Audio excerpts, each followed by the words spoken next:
बिस्मिल्लाहिर्रहमानिर्रहीम। अस्सलाम वालेकुम नाज़रीन, हमारी सीरियल प्रोग्राम फ़ैसले जी घड़ी। मां आहियां आफ़ताब मुग़री। मां हमेशह चवंदो आहियां त फ़ैसला थियणु खपनि, उहे फ़ैसला तारीख़ी फ़ैसला जिन फ़ैसलनि जो धरती धड़ियुनि खे ऐं तारीख़ खे इंतज़ारु आहे। फ़ैसले जी घड़ी जी ॻाल्हि कयूं था। अॼु सदर मुमलिकत आसिफ़ अली ज़रदारी जेको 10 ॾींहंनि जे दौरे ते चाइना पहुतल आहे, अॼु चाइना में वरी अहम मसरूफ़ियात बि रहियूं। हिन सां गॾोगॾु अगरि ॻाल्हि कजे त चेयरमैन पाकिस्तान पीपल्स पार्टी जो बि वॾो अहम बयानु त पाक चीन दोस्ती जेका आहे उहा दुनिया में हिकिड़ी मिसाली दोस्ती आहे। इहा दोस्ती यकीनी तौर ते एॾी वॾी अहम आहे जंहिंजो मिसाल ईंदड़ वक़्त में ईंदड़ नस्लूं बि ॾींदियूं। पाकिस्तान पीपल्स पार्टी जे चेयरमैन ख़ासि तौर ते सिंध में ऐं थर पार्कर में ऐं मुख़्तलिफ़ जेके सिंध जा मुख़्तलिफ़ अहम जेके चइजे त मादनियात आहिनि, उन में जेका दिलचस्पी आहे चाइना जी, उनखे बि सराहींदे ॻाल्हि कई त आलमी सतह ते पाक चीन दोस्ती जेका आहे उहा वॾी अहम आहे। ऐं सदर मुमलिकत आसिफ़ अली ज़रदारी जे दौरे खे बि वॾी अहमियत सां ॾिठो वञे पियो। अगरि ॻाल्हि कजे त इन दौरे में जेके पोयंनि ॾींहंनि में वज़ीर आज़म पाकिस्तान शहबाज़ शरीफ़ जो जेको दौरो हुयो, उन खां पोइ जेके MOU साइन थिया, जेके ॻाल्हियूं थियूं, उन ते बि यकीनी तौर ते सदर मुमलिकत आसिफ़ अली ज़रदारी ऐं chairman Pakistan peoples party Bilawal Bhutto बि जेको आहे सो ॻाल्हि ॿोल कंदो। ऐं चाइना जी जेका दिलचस्पी आहे ख़ासि तौर ते पाकिस्तान में ऐं पाकिस्तान सां गॾोगॾु सूबा सिंध में, उहा बि वॾी अहमियत जी हामिल आहे।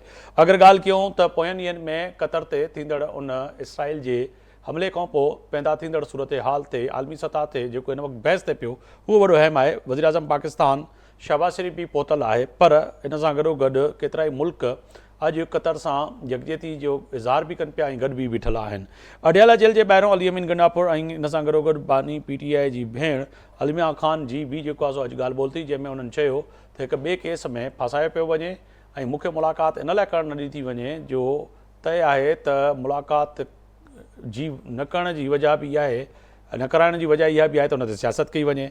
सिंध जे वॾे वज़ीर सईद मुराद अली शाह सखर बिराज ऐं गुडू बिराज खां मज़बूत करण जे लाइ विफ़ाक़ खां जेको आहे सो मदद घुरी वरिती आहे। इहो बि वॾो अहम हिन वक़्तु सुवालु आहे।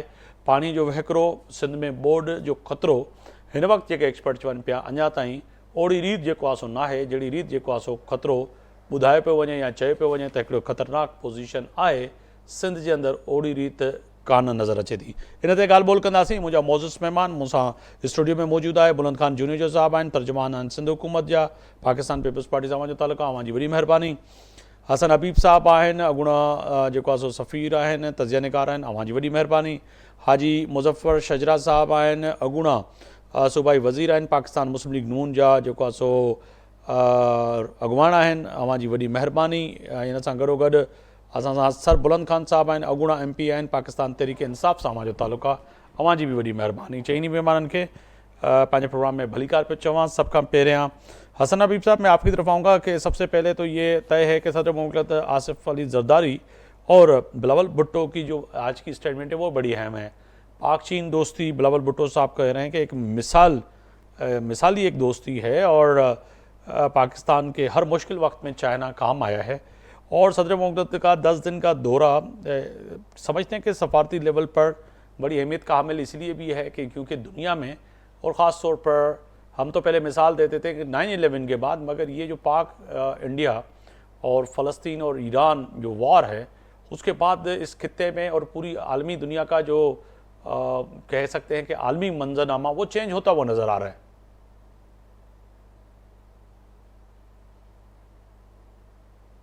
जी हसन हबीब साहब,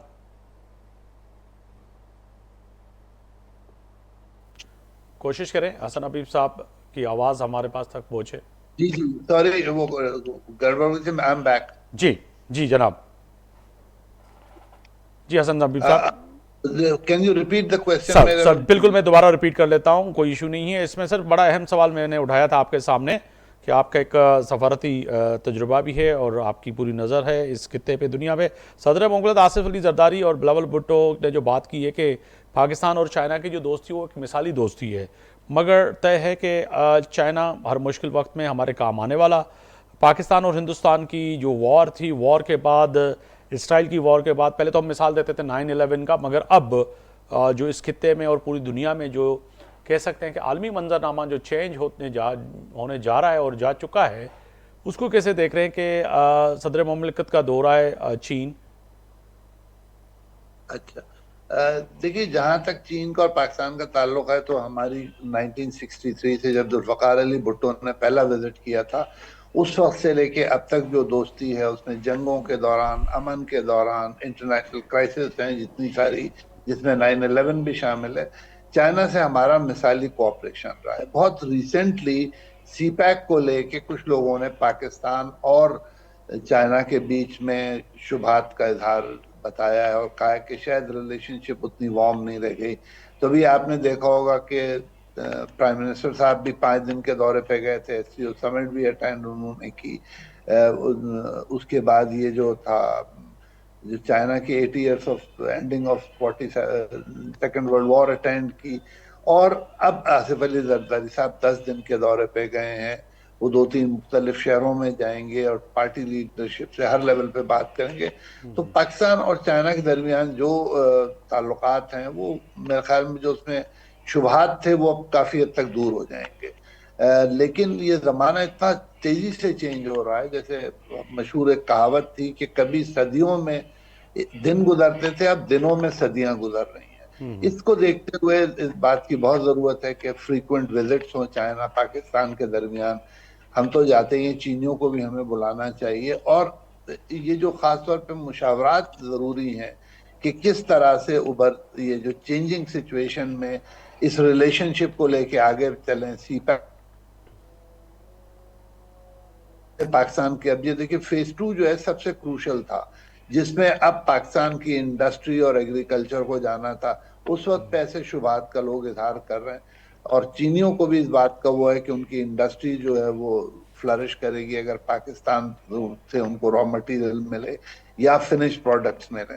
तो ये देखते हुए बहुत जरूरी है कि विजिट्स और बढ़ाएं आगे, और मजीद निगोसिएशन हो, बिजनेस खास तौर पर प्रमोट हो। पॉलिटिकल रिलेशनशिप में तो बज़ाहिर कोई प्रॉब्लम नहीं है, ये हमारे कुछ कमर्शियल रिलेशनशिप पे शुभात का ज्यादा इजहार है।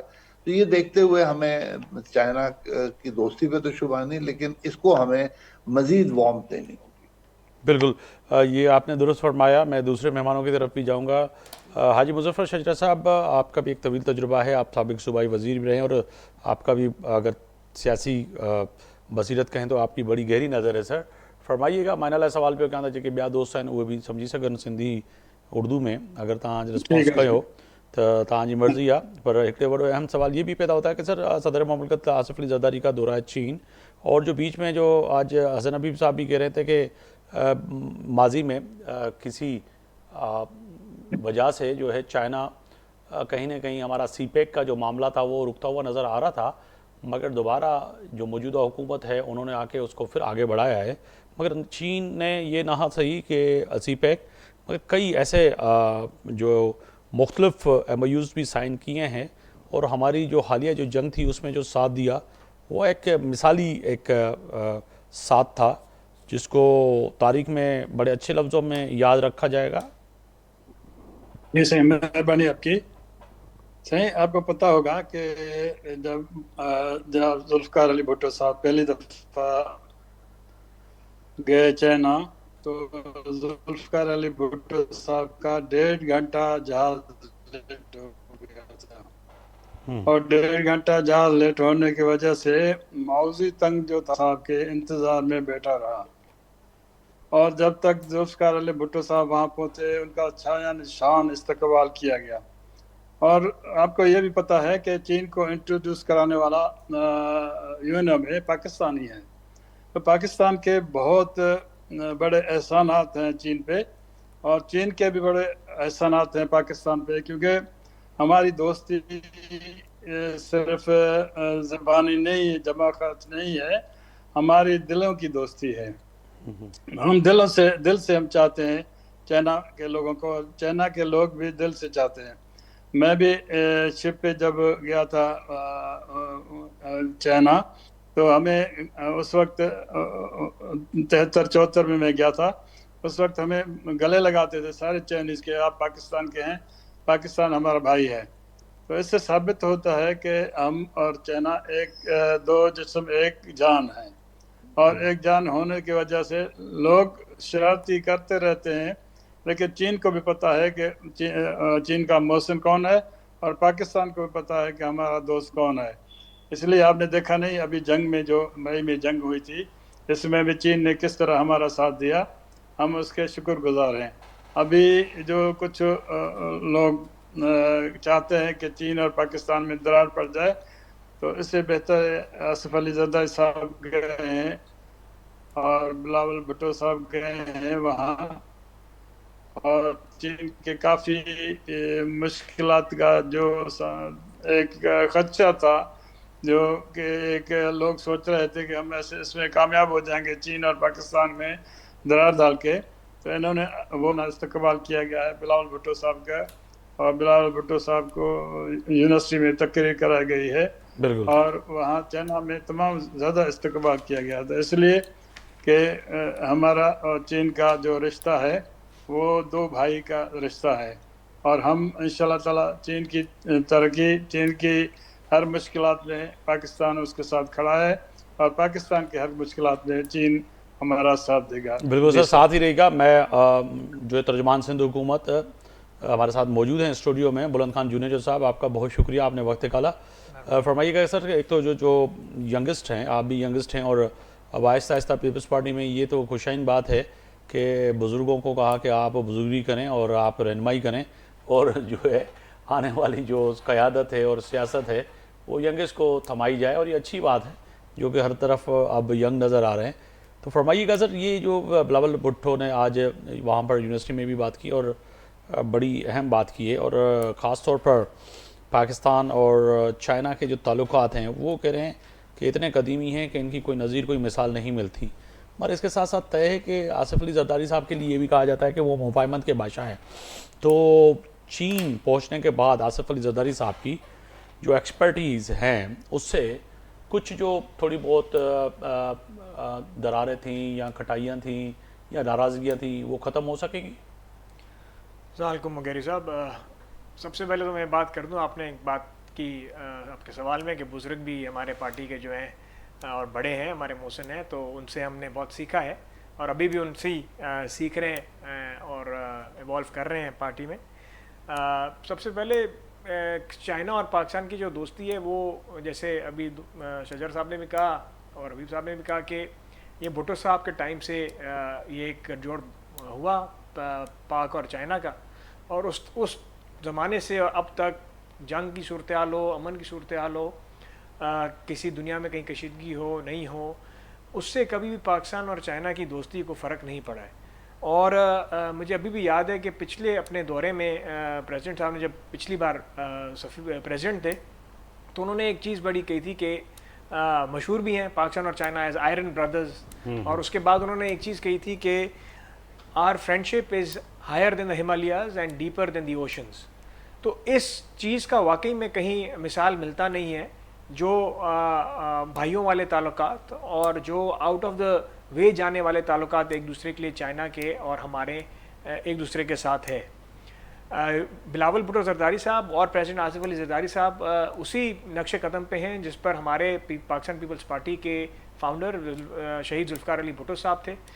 उन्होंने जो एक बीज बोया था चाइना में, वो आज एक बहुत बड़ा और बहुत ही मजबूत दरख्त बन चुका है, और वो सिर्फ इसीलिए हुआ है कि चाइना ने भी उस दोस्ती को पानी दिया है और पाकिस्तान ने भी दिया है। और इसका जो सबसे बड़ा मिसाल है वो नज़र आता है हमारी अभी हाल ही में जो इंडिया को हमने चने चबाए जो जंग में, और उनके जो 6 जहाज़ गिराए, उसमें ये हमारी दोस्ती का मुंह बोलता सबूत है कि हमें उन्होंने वो मिसाइल्स प्रोवाइड किए जो वो खुद इस्तेमाल करते हैं। हालांकि वो दुनिया में एक्सपोर्ट करते हैं मिसाइल्स, अपनी जो इस्तेमाल करते हैं उसकी रेंज, उसकी आधी रेंज होती है जो एक्सपोर्ट करते हैं। लेकिन बिफोर दिस कॉन्फ्लिक्ट, इस कॉन्फ्लिक्ट से बिल्कुल हफ्ता 10 दिन पहले उन्होंने हमें वो मिसाइल्स भेजे, और एक एलिमेंट ऑफ सरप्राइज़ हमने अपने मुखालफों के लिए, इंडिया के लिए हमारे पास आ गया, जो वो एक्सपेक्ट ही नहीं कर रहे थे कि कभी ऐसा हो सकता है। तो ये एक बड़ा आउट ऑफ द ऑर्डिनरी काम था जो चाइना ने पाकिस्तान के लिए किया, और इससे ज़्यादा हमारी दोस्ती और हमारी दोस्ती का सबूत और मिलता नहीं है। अगर प्रेसिडेंट साहब अभी चाइना के दौरे पे गए हैं और बिलावल साहब भी गए हैं as ex foreign minister and leader of the Pakistan peoples Party, तो दोनों जो है चाइना में सिर्फ सियासी लोगों से रूबरू सियासी लोगों से मुलाकातें नहीं कर रहे हैं, वो सियासी लोगों से भी मुलाकातें कर रहे हैं। उसके अलावा उनके जो बड़े कंपनीज के ओनर्स हैं, जैसे शंघाई इलेक्ट्रिक के जो मालिक हैं, उनसे भी उनकी मुलाकात अभी हो रही है, कुछ देर पहले ही शुरू हुई है। उसके अलावा उन्होंने जो है चेंगडू एरोनॉटिकल कॉम्प्लेक्स का भी विजिट कल किया, जहां पर हमारे J-10C थंडर तैयारे बनते हैं, J-20 तैयारे बनते हैं, वहाँ का भी दौरा किया। और उसके अलावा फर्स्ट नेशनल कांग्रेस का भी दौरा किया है। अभी ऐसे कई दौरे जो है वो बाकी हैं अगले 10 दिनों में, जो उनका 10 दिन का पूरा टूर है। और बिलावल साहब ने फूडान यूनिवर्सिटी का भी में एड्रेस किया है। एंड वो जो है उधर जो है हमारा चाइनीज़ जो तालिब इल्म हैं, जो स्टूडेंट्स हैं, उनसे भी मुखातिब हो रहे हैं। तो ये एक बड़ा कॉम्प्रिहेंसिव टूर है जिस पर चाइना के हर पॉपुलेशन के एस्पेक्ट को से बात की जा रही है, चाहे वो स्टूडेंट्स हो, चाहे वो कंपनी के मालिकान हो, चाहे वो सियासी उनकी क़यादत हो।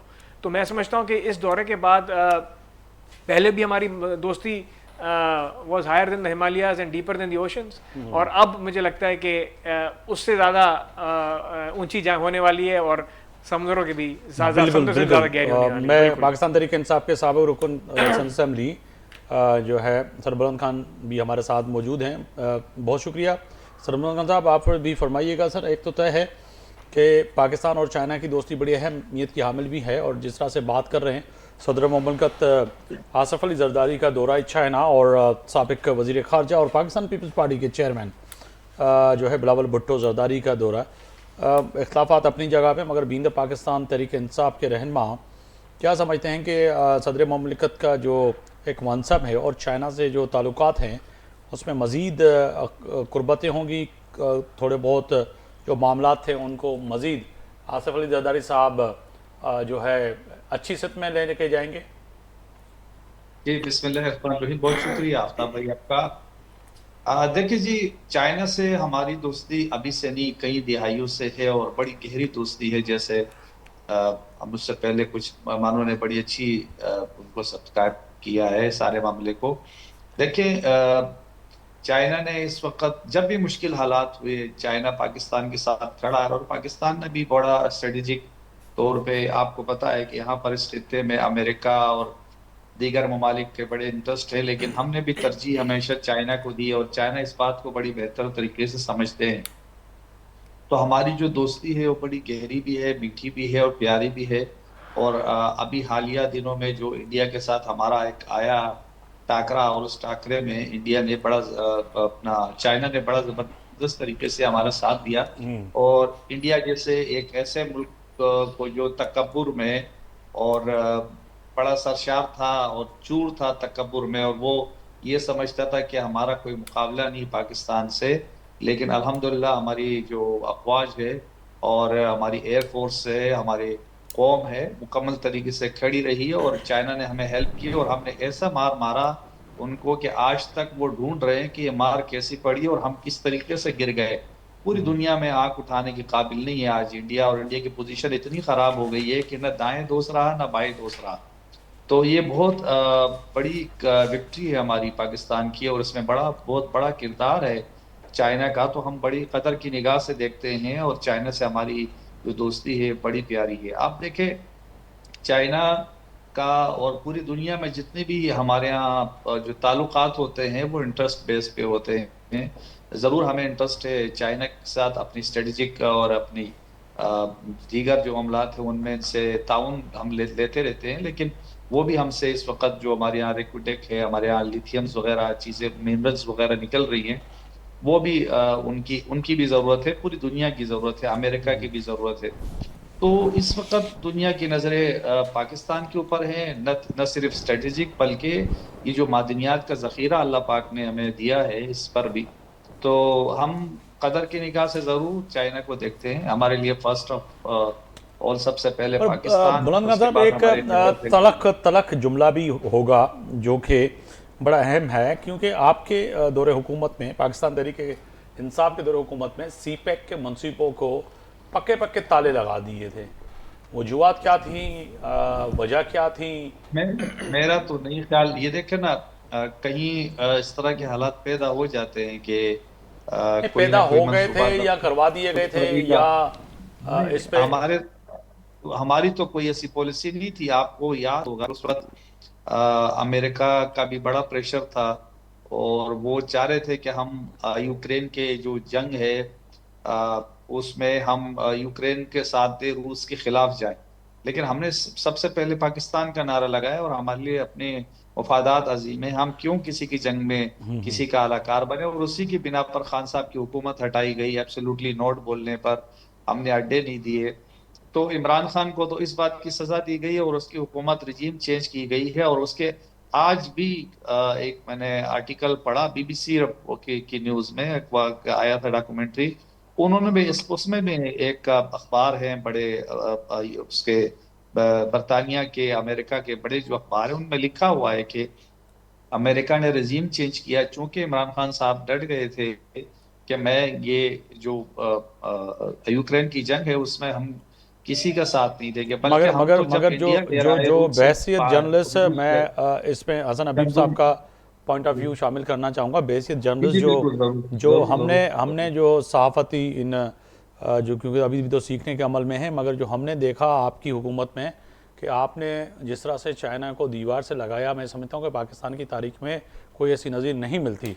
हसन हबीब साहब, अगर आप फरमाइएगा कि चाइना जो थोड़ा बहुत जो नाराज़ हुआ और है भी थोड़ा बहुत, वो पिछले उन दौरों से है जो कि पीटीआई के हैं, जिसकी वजह से जो है अभी तक हमें उनको ये गारंटियाँ देनी पड़ रही हैं कि नहीं जी जो हमारे मंसूबे होंगे वो बिल्कुल होंगे और उनका पाकिस्तान का हर एक फ़र्द उतना ही इंश्योरेंस देता है, उतना ही जिम्मेदार है जितनी वफाकी हुकूमत हो।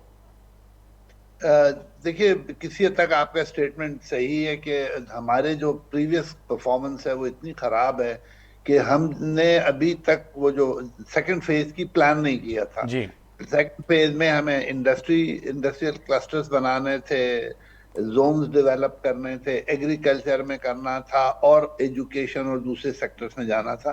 तो इसमें तो कोई कलाम नहीं, without going into any political affiliation, मैं इस मामले में बिल्कुल न्यूट्रल हूँ जी कि जी हमारी परफॉर्मेंस बहुत खराब रही है। बिल्कुल। हमने अभी तक जो क्लस्टर्स नहीं बिल्ड किए, शायद वहाँ थोड़ा सा काम हुआ है केपीके में और पंजाब में, लेकिन सिंध में और बलूचिस्तान में कुछ नहीं हुआ। तो चाइनीज को ये बड़ा वो है कि भाई रोड बन गए हैं, पावर का प्रॉब्लम सॉल्व हो गया है, लेकिन आप अभी तक जो है ये जो क्रिटिकल फेज में नहीं आ पाए। तो हमें एक तो ये देखना पड़ेगा। दूसरे, अगर आप गौर से देखें तो गवादर सिटी जो क्राउन था सीपैक का, उसका एयरपोर्ट तो बन गया है लेकिन फ्लाइट्स नहीं है, रोड्स बन गए लेकिन ट्रैफिक नहीं है। खुद गवादर सिटी का बहुत बुरा हाल है, पानी का, सीवरेज का और एलाइड सर्विसेज का। उसके जो भी रीजंस हो, सिक्योरिटी हो, हमारी एडमिनिस्ट्रेटिव नाहली हो, लेकिन हमारी गवर्नमेंट को, चाहे वो पीटीआई की हो चाहे वो दूसरी हो, उन सबको जिम्मेदारी लेनी चाहिए। क्योंकि चीन वजह तौर पे नाराज है। चाइना की जो एक्सपेक्टेशंस थी सी पैक से, रीजन में स्टेबिलिटी की, पाकिस्तान में डेवलपमेंट की और दूसरे, वो पूरी नहीं हो रही हैं। देखिए, अब आप कितनी अजीब सी बात है कि हमने एक कॉरिडोर बनाया है लेकिन हमारे एग्रीमेंट्स नहीं है लोगों से उसके यूज के लिए। अब बड़ी मुश्किल से जाके अफगानिस्तान और सेंट्रल एशिया से हम हाथ बढ़ा रहे हैं कि चलिए आप शुरू करें। बीच में एफर्ट्स हुई हैं, आप, मैं नाम नहीं लूंगा ज्यादा, एक आध एफर्ट का मैं भी पार्ट था कि प्राइवेटली कोशिश की गई है कि भाई अच्छा चलिए गवर्नमेंट अगर नहीं काम कर रही तो हम तैयार हैं। लोगों ने यहाँ से ट्रायल वो भी भेजे, कॉन्वॉयज भी जो पहुंचे वक्त पे, लेकिन फिर भी गवर्नमेंट मूव नहीं कर रही। तो ये एक बड़ी अजीब सी बात है जिसमें हमारे प्रोविंसेस भी खुश नहीं है। तो ये कहीं ना कहीं हमारी गलती है बुनियादी, जिसको हमें देखना है और जितना जल्दी हम देखें। क्योंकि देखिए, हमें सीपैक से जो उम्मीदें थी, तो इंफ्रास्ट्रक्चर की हद तक तो चीनियों ने पूरा कर दिया, वो डैम्स भी बन गए, एक आध कोई कंप्लीशन पे है और लेकिन जो असल बात थी जिसमें चाइनीज इंडस्ट्रीज ने आना था, जैसे मैं आपको एक एग्जांपल दूं, सोलर में जो जी उनकी सबसे बड़ी इंडस्ट्री है वो आना चाहती है कराची, आज तक प्लॉट मार्क नहीं हुआ है। बहुत बड़ी बात। इसी तरह से पंजाब में है, इसी तरह से और सेक्टर्स में। देखिए, एजुकेशन में हम कितना पीछे हैं आप अंदाजा नहीं लगा सकते। इस वक्त हमारे तकरीबन 35-36 हजार स्टूडेंट्स वहां पढ़ रहे हैं। 5,000 को तो चीनियों ने स्कॉलरशिप दी है, 30,000 वो हैं जो सेल्फ फाइनेंस पे वहां पढ़ते हैं। 30,000 का मतलब है यहाँ 6 यूनिवर्सिटीज खुल सकती थी। बिल्कुल चाइनीज हेल्प से, बजाय इसके कि हम चाइनीज को इधर इन्वॉल्व करें। हम जो है अपने बच्चों को वहां भेज रहे हैं, खर्चा कर रहे हैं जिसका कोई काउंट नहीं, वो डिफिकल्ट कंडीशन में वहां रह रहे हैं and so on so fourth. तो हमें बहुत बिल्कुल जरूरत है इस आपने बात वजह की है। फरमाया, बड़ी अहम ज़रूरत है। मुझे कमर्शियल ब्रेक का कहा जा रहा है हसन हबीब साहब, चारों मेहमान साथ हैं, वापस आएंगे तो इसी मौजू पे और ख़ास तौर पर जो है कतर का मामला जो हैं, आज जो समिट हुआ है जिस पे कह सकते हैं कि तमाम ममालिक के मुसलमान ममालिक के जो सरबराहान हैं वो मौजूद हैं। कतर पे इसराइल जो हमले खां पोइ पैदा थींदड़ सूरत हाल ते वापसि ईंदासीं त पंहिंजे महिमाननि खां उन ते बि जवाबु वठि। हिकु भेरो ॿीहर तव्हांखे पंहिंजे प्रोग्राम में भली ॻाल्हि पिया चवां, फ़ैसिले जी घड़ी में ॻाल्हि कयूं पिया वॾनि फ़ैसिलनि आलमी फ़ैसिलनि जी, पर ब्रेक खां पहिरियों जी चाइना ऐं पाकिस्तान जी दोस्ती जी ॻाल्हि पई थिए। हसन हबीब साहब बि ॻाल्हि कनि पिया त जेका पाकिस्तान खां जेका तवक़ो हुई उहा यकीननि वॾी अहम हुई, पर तय आहे त माज़ी जी जेकी हुकूमतूं आहिनि उन्हनि ओड़ा उपाउ न वरिता जेके वठणु खपनि, पर मौजूदा हुकूमत बि को ख़ातिर खां चइजे त जेके फ़ैसिला आहिनि उहे कंदे नज़र न पई अचे। फ़ैसिला करणा पवंदा सिंध बलूचिस्तान के पी ऐं पंजाब खे, त जीअं इन सीपैक वारो जेको मामिलो आहे उनखे अॻिते वधाइजे। न सही सीपैक मगर ग्वादर जी ॻाल्हि बि कई हसन हबीब साहब, त उते बि जेके मामलात आहिनि चाहे उहे सिक्योरिटी जा हुजनि, पाणी जा हुजनि या जेका इंटरनेशनल एयरपोर्ट ठाही वई आहे एयरपोर्ट जा हुजनि, उन्हनि खे बि जेको आहे सो हथवी शक्ल ॾिनी वञे, इहा वॾी अहम ॻाल्हि आहे। बुलंद खान जुनेजो साहब, आप कुछ कहना चाह रहे हैं तो फिर मैं यकीन एक बड़ा इशू है कतर का मामला, तो उस तरफ भी जाना जा रहा था। देखिए, प्रेसिडेंट आसिफ अली जरदारी साहब ने ही बुनियाद रखी थी सीपैक की जब वो पिछली बार सदर थे जी, और उस वक्त बहुत ज़्यादा पेशरफ्त हुई थी। उस वक्त जिस तरीके से हमने चाइना के प्रेसिडेंट को यहाँ पर दावत दी थी और जिस तरीके से वो आए थे और जिस तरीके से उनका इस्तकबाल हुआ था, यहाँ प्रेसिडेंट साहब जब गए थे तो उनका जैसे इस्तकबाल हुआ था और उसके बाद जो सारी चीज़ें मटीरियलाइज़ हुई थी और सीपैक अथॉरिटी बनी थी, हर चीज़ हुई थी, उसके बाद पिछली हुकूमत में इस मामले पर बहुत से रुकावटें हुई और सीपैक अथॉरिटी को भी रोल को कर्टेल करने की कोशिश की गई।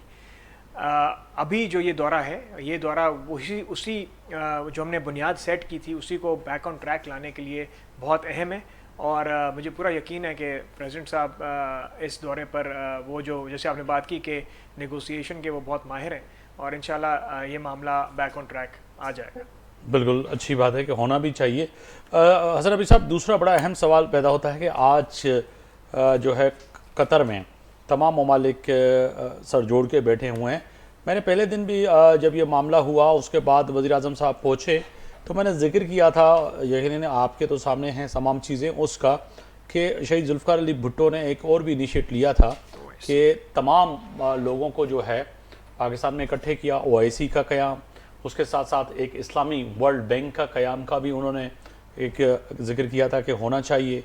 और उन्होंने उस वक्त भी कहा था कि ऐसा ना हो कि आने वाले वक्त में हमें जो है दुनिया जो आज जो नज़र आ रहा है, यकीनन आप जैसे लोग और जो हमारे बुज़ुर्ग हैं जिनका एक तजुर्बा है, एक बड़ी एक नज़र होती है उन चीज़ों पे आने वाले वक्त पे, तो शायद अब इस्लामी ममालिक को समझ में आया है कि जो शहीद जुल्फ़िकार अली भुट्टो कह के गए थे कि ऐसा वक्त ना आए कि हमें जो है ना फुटबॉल की तरह जो है मारा जाए, और वो नज़र आ रहा है कि अब सर जोड़ के तो बैठे हैं मगर नताइज क्या निकलेंगे ये आपकी एक्सपर्टी है, आप बता सकते हैं, या सिर्फ एक मज़म्मती बयान होगा, आएंगे बात करेंगे, फ़ोटो सेक्शन होगा, मीडिया कवरेज होगी, उसके बाद हर कोई अपने अपने मुल्क वापस चला जाएगा? देखिए आफताब साहब, सबसे बड़ी चीज ये है कि एक जो चीज साबित है, आई एग्री के भुट्टो साहब के ज़माने में और 70s में जब यहाँ कॉन्फ्रेंस हुई थी, उस वक्त के जो लीडरान थे उनमें खासतौर पर जुल्फ़िकार अली भुट्टो और King Faisal of Saudi Arabia, जी, ये दो आदमी थे जो बहुत ज़्यादा ओपन थे कि इस्लामिक वर्ल्ड को एक ब्लॉक की सूरत में बनाएं, और बड़ा उस वक्त आइडिया पेश किए गए थे। अनफॉर्चुनेटली उन पर अमल नहीं हो सका, फैसल को भी मरवा दिया गया, भुट्टो साहब की भी छुट्टी हो गई। तो इस सिनारियो में वो सारे ख्यालात, तो वो लीडर वो बचे जो यस मैन थे। 1974 में अमेरिका ने रियलाइज कर लिया कि अरब दौलत जो है उसको किसी और की तरफ ना जाने दें, और उन्होंने ये पेट्रो डॉलर का कॉन्सेप्ट डाला और दूसरे काम किए, और तब एक बड़ी अजीब सी सूरत हाल आई जिसमें ये कहा गया कि अमेरिका जो है वो सिक्योरिटी प्रोवाइड करेगा, जैसे जापान को किया था, एक मॉडल सामने था दुनिया के। तो अरबों ने अपना सारा इन्वेस्टमेंट, खासतौर पे कतर और कुवैत ने अपना सारा इन्वेस्टमेंट जो है वो यूरोप और अमेरिका में डाला, UK और America to be more precise. तो सारा अच्छा इस्लामिक वर्ल्ड में इन्होंने नहीं डाला। हम लोग जब 95 में 90s में जाते थे अरबों के पास कि जी हमें 500 मिलियन दे दीजिए कि हमें थोड़ा सा काम है और हमें अपने पेमेंट इम्प्रूव करने, वो मना कर देते थे। और वो पैसा सारा जा रहा था कमर्शियल और official loan investment to UK and USA. इस सारे सिनारियो में ना उन्होंने अपनी टेक्नोलॉजीज को इम्प्रूव किया, उन्होंने प्रोडक्ट्स खरीदी, डिफेंस प्रोडक्ट्स। कतर का डिफेंस बजट पाकिस्तान के डिफेंस बजट से कई गुना बढ़ा है। ठीक है, मैं फिगर्स में नहीं जाऊंगा लोगों को बोर करने के लिए। 3 तरह के एयर डिफेंस सिस्टम उनके पास है, पेट्रियट समेत। जब मिसाइल गिर गया तो सेंटकॉम ने उन्हें फोन किया कि आप पे हमला होने वाला है। तो ये जो बोरोड सिक्योरिटी थी, अब ये बड़ा एक हमें सबक मिला है कि बोरोड सिक्योरिटी पे हम जिंदा नहीं रह सकते। हमें अपनी इंडिजिनस कैपेसिटीज पर सब मुल्कों को, मैं तो अब तो ओआईसी की भी कैपेसिटी बिल्ड करने की बात नहीं कर रहा जी, जो मुल्क हैं उनको चाहिए कि अपनी इंडिजिनस सिक्योरिटी बिल्ड करें, टेक्नोलॉजीज पे फोकस करें, बजाय इसके कि आप जो हैं वो बड़े बड़े जेट तोहफे में दे रहे हैं लोगों को, बड़े बड़े तोहफे दे रहे हैं, पैसे दे रहे हैं, इन्वेस्टमेंट दे रहे हैं। आपको अब अपनी सिक्योरिटी, अगर आप सॉवरन रहना चाहते हैं, पहला सवाल तो ये है कि हर मुल्क ने फैसला करना है कि या क्या वो सॉवरन रहेगा या डिक्टेशन लेगा। तो बावजूद इसके कि अच्छा एक तरफ ये है कि अमेरिका का सबसे बड़ा अड्डा कतर में है, सेंटकॉम का हेडक्वार्टर वहां है, उसके बावजूद इत्तला नहीं मिली इनको। अच्छा अगर ये थोड़ा सा होशियार होते तो जो सिविल एविएशन का मूवमेंट का एक चार्ट आता है जहाजों का, उसमें अगर वो देखते तो उनको पता चल जाता कि एयर टैंकर्स हवा में हैं और वो वो तेल भर रहे हैं जहाजों में, तो दे कुड हैव गेट। लेकिन इन लोगों ने बिल्कुल अपना जो हर काम था, और कतर के साथ तो ज्यादती ये भी हुई है कि कतर ने अपने वेट से ऊपर पंच किया है, हमेशा पीस की एफर्ट्स के लिए काम किया है, चाहे वो अफगानिस्तान हो, चाहे सीरिया हो, चाहे इराक हो, यमन हो, जहां भी हो। तो और ये जो ऑफिस हिट हुआ है लास्ट बार, ये ऑफिस रिकग्नाइज्ड ऑफिस था इसका हमास का। तो ये और ये अरसे से था यहाँ। ये अच्छा सर, इससे हट आगे बढ़ के भी बात करते हैं कि दोनों जगह पर अगर देखा जाए, हमारे यहाँ तो एक एविडेंस मौजूद है कुलभूषण यादव से ऐसा है, और रॉ के जो है एविडेंस हमारे पास भी मौजूद है, और ईरान की हालिया आपने देखा कि वहाँ पे भी जो है रॉ के लोग और इसराइल के लोग पकड़े गए। और इस वक्त भी अगर कतर में भी देखा जाए तो कतर में माजी में भी जो है नेवल जो है थे उनके लोग पकड़े गए, फिर जो है नरेंद्र मोदी की रिक्वेस्ट पर उनको जो है छोड़ा गया या उनकी जो है सरकलम नहीं किया गया। अभी भी जो इस हमले में जो जिनको कहें कि जो हमला हुआ है उनकी निशानगी के लिए जो है 2 अफरादों को गिरफ्तारी भी सामने जो खबरें आ रही हैं हुई हैं, उनका भी ताल्लुक हिंदुस्तान से और जो है वो हिंदुस्तानी है। तो कतर के अंदर, अरब मुल्कों के अंदर इतने हिंदुस्तानी जो मौजूद हैं जो इसराइल के लिए काम करें, ये भी एक बड़ी खतरे की घंटी है। इनको भी समझना चाहिए होगा, इनको नॉर्मल नहीं लेना चाहिए। जी मैं बिल्कुल इस तरफ आ रहा था कि टेक्नोलॉजी, अपनी कैपेसिटी बिल्डिंग, और अल्लाह के वास्ते थोड़ा सा ये जो सिक्योरिटी और स्पियोनाज है इस पे तवज्जो दें। इजराइल की स्पेन से आप देखिए, उन्होंने कहा हमने शिनबेट की मदद, शिनबेट उनकी स्पाई एजेंसी है, तो स्पाई एजेंसी के एजेंट्स इंडियंस हैं जो पूरे सब मिडल ईस्ट में छाए हुए हैं थ्रू आईटी सर्विसेज। दुबई में भी वो पकड़े गए हैं इससे पहले, और ईरान में जो उन्होंने रोल अदा किया है वो तो ईरानियों ने बताया नहीं है, लेकिन काफी लोगों को उन्होंने सजाएं दी हैं। तो हमें ऑल इन ऑल मैं तो I am more concern about Pakistan कि हमें अपनी कैपेसिटी को, अपनी जो इंटीग्रेटेड डिफेंस को बिल्ड करना है, ताकि कल कोई हमारे साथ इस तरह का वाकया ना हो कि बाद में लोग जो हमारे साथ यकजहती का इजहार करें और हम बस सर झुकाते रहें। लेकिन लास्ट मैं आपको एक लाइन कहना चाहता हूँ, ये जो इजलास हो रहे हैं इसका रिजल्ट कुछ नहीं आना है। मजम्मती बयान से आगे, फोटो सेशन से आगे कुछ, जो अमूमन हमारे आम कहावत है, खाया पिया कुछ नहीं, गिलास थोड़ा बारह ने, बस ये वही चक्कर होगा। बिल्कुल एग्जैक्ट यही होगा। बिल्कुल हाजी मुजफ्फर शहजाद साहब, आप भी समझते हैं कि मजम्मती बयानात की हद तक होगा, जज्बाती अंदाज में जो आज मनाजर नज़र आ रहे हैं जो कि बड़े अहम हैं, वज़ीर-ए-आज़म शहबाज शरीफ साहब और फ़लस्तीन के सदर महमूद अब्बास और दीगर जितने भी मौजूद हैं, मगर उसके बावजूद जो है सिर्फ ये मज़म्मती बयानात होंगे, कोई नतीजा कैस कोई मामलात होते हुए नज़र आ रहे हैं आपको? अरे कोशिश तो है इनकी, अल्लाह करे इनको होश आ जाए हमारे भाइयों को कि ये इस दलदल से निकल सकें, क्योंकि आपको पता है कि जुल्फ़िकार अली भुट्टो साहब ने पहली सरबराह कॉन्फ्रेंस बुलाई तो उसका उनको उनको उनको उन्होंने शहीद कर दिया, इसी तरह शाह फैसल को मरवा दिया। तो अब ये मिसालें मौजूद हैं हमारे पास, ये कोई लूले लंगड़े अंधे बहरे नहीं है कि चुप करके बैठ जाएं। अभी जब इनके घर पे हमला हुआ है तो अभी ये मीटिंग्स बुला रहे हैं। पहले हम हमारी हुकूमत इनको कई दफ़ा समझाती थी कि भाई ये लोग हमारे दोस्त नहीं हैं, और खुसूसन इंडिया के लोग तो कश्मीर के मामले पे हमारे मुसलमानों का साथ नहीं देते। जी, आपने देखा ईरान में क्या हुआ, तकरीबन 200-300 आदमी इंडिया के पकड़े गए। इसी तरह दुबई में हुआ, इसी तरह सऊदी अरब में हुआ, इसी तरह। अब ये बात उनको सोचना चाहिए कि भाई ये टेक्निकल लोग जो है पाकिस्तान माशाल्लाह अल्हम्दुलिल्लाह अल्लाह की मेहरबानी से अच्छे हमारे पास टेक्नीशियन मौजूद हैं। वो सर अलग बात है कि सैलाब आ जाए, बंद टूट जाए, हम डूब जाएं, भूखे मरें, प्यासे मरें, मगर टेक्नीशियन अच्छे हैं, हमारी टेक्नोलॉजी अच्छी है, जज्बा है, लड़ाई लड़ सकते हैं, ये चीज़ें हैं। ये देखें सर, सैलाब पूरी दुनिया में अभी अमेरिका में आग लगी थी, अमेरिका क्या क्या कर सके, इतने घर जल गए। बिल्कुल। तो ये तो कुदरती आफतें होती हैं जिनको गवर्नमेंट हमेशा मुंह दे के निभाती हैं। इसी तरह अगर पाकिस्तान में सैलाब आ गया है तो कोई गवर्नमेंट ने तो नहीं लाया ना सैलाब, ये अल्लाह की तरफ से आफतें है, आफतें आती हैं, तो इसमें घबराने की कोई बात नहीं है। इंशाल्लाह ताला हम इसको ओवरकम कर जाएंगे।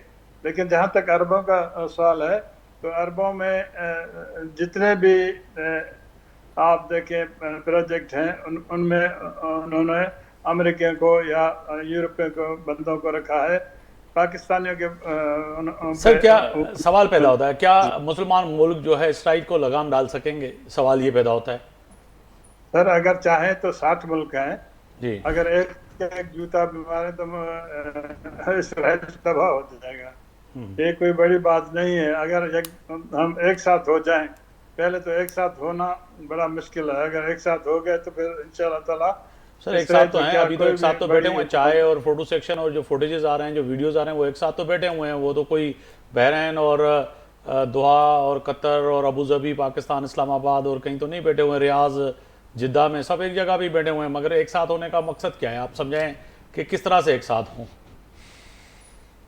सर मकसद ये है कि जब मिल बैठेंगे तो दो लफ्ज आप कहेंगे, 2 लफ्ज मैं कहूँगा, तो 2 लफ्जों में बड़ी बात छुपी होती है। और इंशाल्लाह ताला ये जो इजलास हो रहे हैं इसका भी नतीजा अच्छा निकलेगा। और जब इनको होश आ गया है तो आप बेफिक्र हो जाएं, इंशाल्लाह ताला सारे आलम इस्लाम यूनाइटेड होना पड़ेगा और हो रहे हैं। जी जी हाजी साहब, आपने दुरुस्त फरमाया। मैं बुलंद खान जूनियर जो साहब आपकी तरफ आऊँगा, फरमाइएगा कि एक तो तय है कि जिस तरह से हसन हबीब साहब भी कह रहे थे और मैं भी ये कह रहा हूँ कि नताइज क्या निकलेंगे सर इसके? कोई तमाम मुसलमान इस्लामी ममालिक इसराइल को लगाम डालने में कामयाब हो जाएंगे, या सिर्फ यही होगा कि जी बस ठीक है आइंदा नहीं करिएगा, और जो मैंने बात की कि खाया पिया कुछ नहीं, गिलास थोड़ा बारह नहीं, नताइज कुछ नहीं निकले? मुगीर साहब, सबसे पहले तो ये बात बहुत अहम है समझना कि जब भुट्टो साहब ने ओआईसी पाकिस्तान में इस्लामाबाद में बुलाई थी, या उससे पहले जब सारे लीडर्स को एक प्लेटफॉर्म पे खड़ा किया था, तो वो सारे जो लीडर्स थे उनमें एक आइडिया था पैन इस्लामिज़म का। उस पैन इस्लामिज़म के आइडिया से ही ये सारी चीज़ें जो आपने बोली थी, जैसे इस्लामिक यूनियन हो गया, या एक ऑर्गेनाइजेशन ऑफ जिसमें हमारी अभी ओआईसी वाली सारी बनी भी है जो लीग, वो भी उसी का ही नतीजा थी। उसके अलावा सबसे बड़ी चीज़ थी पेट्रो डॉलर, जिसने जो आपने बात की कि सारे इस्लामिक जो मुल्क हैं उसकी एक यूनियन हो जिसमें करेंसी एक हो, डॉलर और तेल के जो ज़ख़ीरे हैं उस पर भी कंट्रोल हम मुसलमानों का हो, जिसकी वजह से सारा वेस्ट जो है अपने घुटनों पे आ जाता। लेकिन वो जो आइडिया था उसको मटेरियलाइज होने नहीं दिया गया, और तकरीबन वो सारे जितने भी लीडरान थे, जिसमें जो है भुट्टो साहब सर फहरस्त हैं। उसके बाद किंग फैसल थे, जैसे अभी हसन हबीब साहब ने बोला। उसके बाद उसमें कदाफ़ी भी था जो रिसेंटली जिसको मारा गया, और यासिर अराफात था, और आपके दीगर नासिर भी था इजिप्ट का, और बाकी सारे लीडर्स थे। उन सबको किसी न किसी तरीके से असैसिनेट किया गया या उनको पावर से हटा दिया गया। तो ये पूरे आइडिया की जो बुनियाद थी, जो रखने वाले थे, उन सबको एक एक करके अपनी जगहों से हटाया। अब जो सूरत हाल हमारे मिडल ईस्ट में और मुसलमान मुल्कों में हो रही है, जहाँ पर इज़राइल जो है अपनी मनमानी कर रहा है अब वेस्ट की सपोर्ट के साथ, अब मुझे लगता है कि आंखें खोलने का टाइम आ गया है, और हमें जो है अपने आप को स्ट्रेंथन करना पड़ेगा, चाहे वो मिलिटरीली हो, और अपनी जो सॉवरेनिटी है मगर डोनाल्ड ट्रंप के जो बयानात हैं, जो अरब के जो बयानात हैं कि जो मेरे आने के बाद जो है जंगों का खात्मा होगा, और बारहा वो पाकिस्तान और हिंदुस्तान की जंग का भी मिसाल देते हैं। और आप समझते हैं कि वाक़तन जब इन जंग का और दीगर जंगों का जो वो क्रेडिट लेना चाह रहे हैं प्रेसिडेंट ट्रंप, तो इस जंग का भी खात्मे की तरफ ले जाएंगी ट्रंप इंतज़ामिया?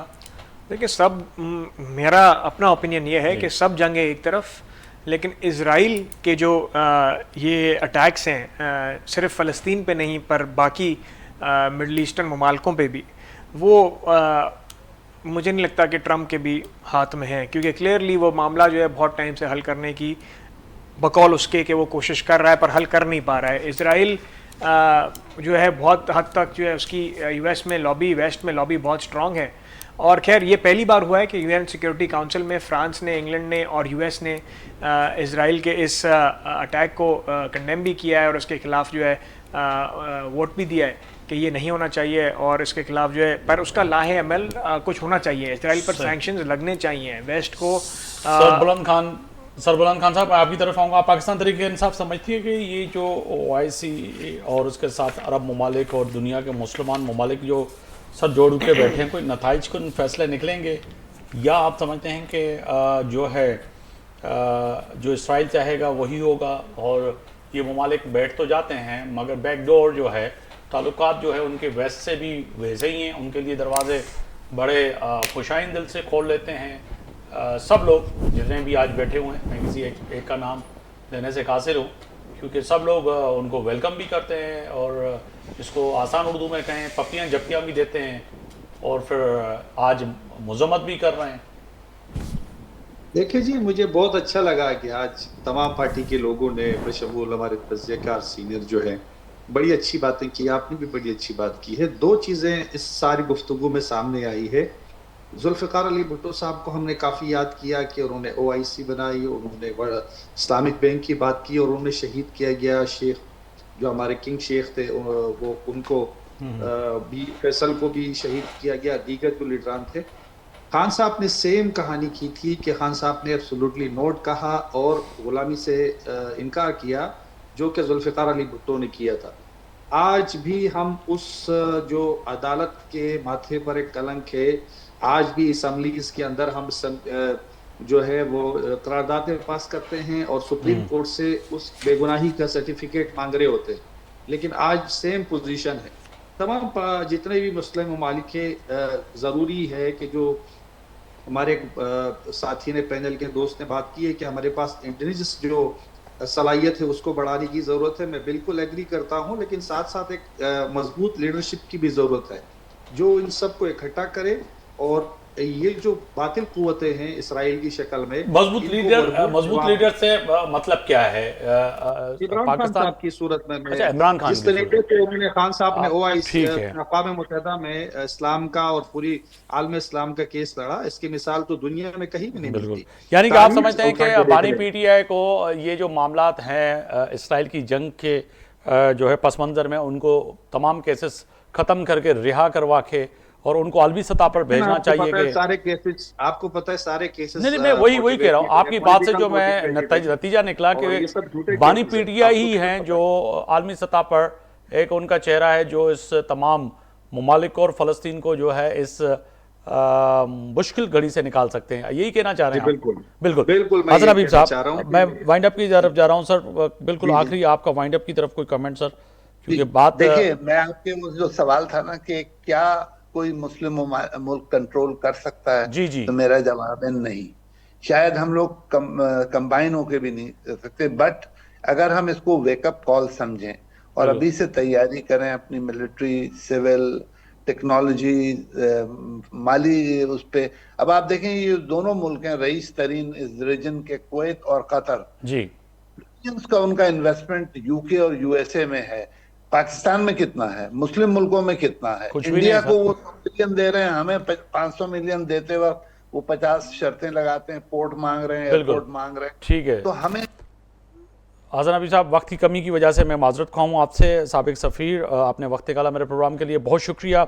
हाजी मुजफ्फर अली शजरा साहब, अवां वही मेहरबानी, अवां वक्त कढियो मुझे प्रोग्राम लाइ। ऐं सर बुलंद खान साहब, अगुणा MPA पाकिस्तान तहरीक इंसाफ, अवां जी वही मेहरबानी। बुलंद खान जूनियर साहब, तर्जुमान सिंध हुकूमत पाकिस्तान पीपल्स पार्टी, चइनी महिमान जी वही मेहरबानी। फ़ैसिले जी घड़ी में अॼु ॻाल्हि कईसीं ख़ासि तौर ते वज़ीर आज़म पाकिस्तान जो दौरो ऐं उन सां गॾोगॾु साबिक़ वज़ीर ख़ारजा ऐं chairman Pakistan peoples party Bilawal Bhutto ऐं सदर मुमलिकत आसिफ अली ज़रदारी जो चाइना जो दौरो तय आहे। त फ़ैसिले जी घड़ी में फ़ैसिला आलमी सतह ते क़ौमी लीडरनि खे ऐं आलमी लीडरनि खे करणा पवंदा, छाकाणि त हिन वक़्तु फ़ैसिले जी घड़ी आहे।